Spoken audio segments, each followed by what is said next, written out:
Hello and welcome to English for Everyone, where we practice real-life American English. Today we're going to learn some confusing vocabulary, so let's get started. Today we're learning the difference between junk and junky. There's more than one difference between these two words. First, junk can be used as a noun. These are all my old CDs. My wife says they're junk. Junk is stuff with no quality. No or little quality. That's junk. So my wife thinks these CDs are junk. But I don't agree. I think they have value. I don't think they're junk. They're my CDs. That's the noun junk. Let's practice. What do you think? Do you think these CDs are junk? Very good. And let me know in the comments. What do you have in your house that your wife considers junk? Let me know in the comments. But junk can also be used to describe something. Example, junk food. Junk food is food with little or no quality. No vitamins, no minerals, or very little. That's junk food. These are Doritos. I love Doritos. But a lot of people think they're junk food. Let's practice. What do you think? Do you think Doritos are junk food? Very good. And we can describe the mail that we get in our mailbox as junk mail.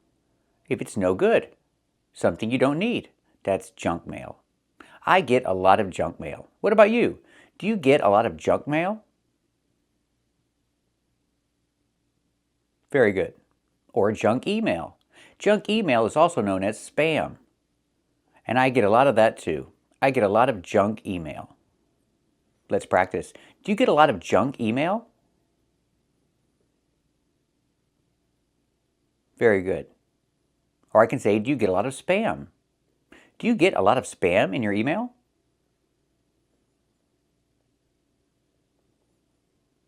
Very good. And this can be called a junkyard. It's a place where people take old cars and you can buy used parts if you take it off the old car. That's a junkyard. So example, you can buy used car parts at the junkyard. Let's practice. Can you buy used car parts at the junkyard?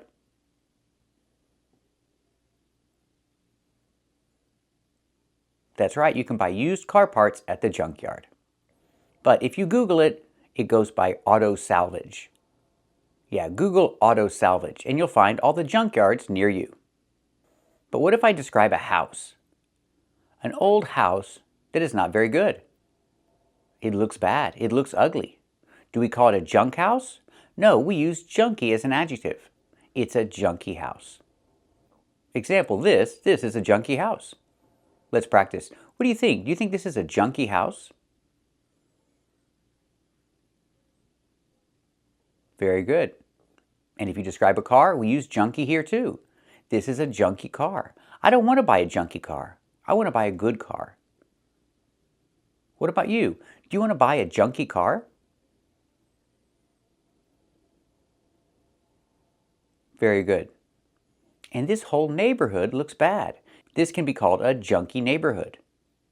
I used to live in a junky neighborhood. Now I live in a better neighborhood. What about you? Have you ever lived in a junky neighborhood?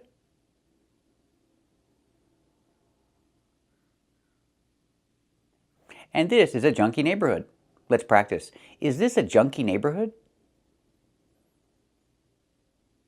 That's right, this is a junky neighborhood. So we see junk can be used as a noun. My wife says my CDs are junk. And junk can describe things like junk food, junk mail, and junkyard. But if you talk about houses, cars, or neighborhoods, say junky. Junky cars, junky houses, junky neighborhoods. Thank you for watching and keep watching for more. Today we're learning these two words, assemble and assembly. First, let's look at pronunciation. The first word is assemble. Assemble. It's 3 syllables. Assemble. The stress is on the second syllable. Assemble. And the second word is assembly. Assembly. Again, 3 syllables. Assembly. The stress is on the second syllable. Not assembly, but assembly. First, let's talk about assemble. Assemble is the verb. They assemble computers in China. Or I can use passive voice and say, computers are assembled. in China. Let's practice. Where do they assemble computers?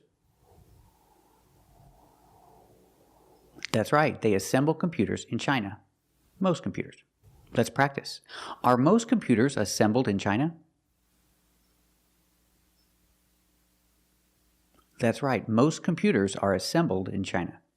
Now let's talk about assembly. Assembly is a noun and an adjective. You might see on a box, it says, some assembly required. The complete idea is some assembly is required, but when they print it on the box, they make it shorter. They take out the is. So you see on the box, some assembly required. But the complete grammatically correct form is some assembly is required. Let's practice. Is some assembly required? That's right, some assembly is required. And we can use assembly as an adjective. Example, this is an assembly line. They assemble products on the assembly line. And the preposition is on. They're working on an assembly line. Use an for one, an assembly line. Let's practice. Are they working on an assembly line? That's right, they're working on an assembly line. So remember these two words, assemble and assembly. Different pronunciation and different uses, but the same idea. Let's talk about the difference between special and specialty. Neither word has the E before, so it's not S special and it's not S specialty. We start with the S, special or specialty. Special can be an adjective, like he is very special, but it can also be a noun. If you go to a restaurant, they have a special dish, and maybe it has a lower price, or they just want to sell it, so they're calling it the special. You can ask the server, what's the special today? And the server could say, we have a lunch special. It's only $5.99. So you can use special as a noun. What's the special today? Do you have a lunch special? So we can use with the, what's the special today? It's specific. Or you can use it as something not countable. Do you have a lunch special? Some restaurants have a lunch special and some restaurants don't. Now let's talk about specialty. Specialty can be used with a restaurant too. If a restaurant has a special dish that everybody knows about and the dish is famous and people go to that restaurant for this one dish, you can say that dish is their specialty. Example, I love this restaurant. Their specialty is lasagna. They make lasagna better than anything else. People come to this restaurant for this one special dish. It's their specialty. Or if you cook, you can say, this dish is my specialty. It's the one dish I cook better than everything else. It's the most popular dish that I make. It's my specialty. You can also use specialty to talk about jobs and work. For example, a lawyer. He's a lawyer. He's a corporate lawyer.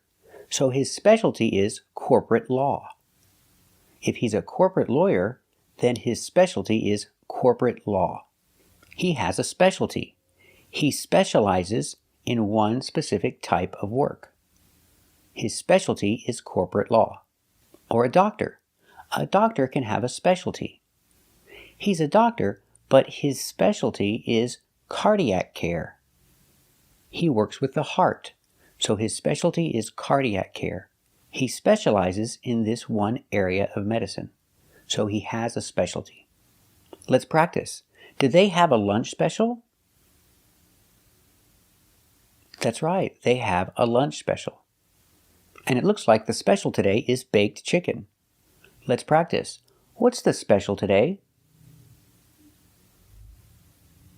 That's right, the special today is baked chicken.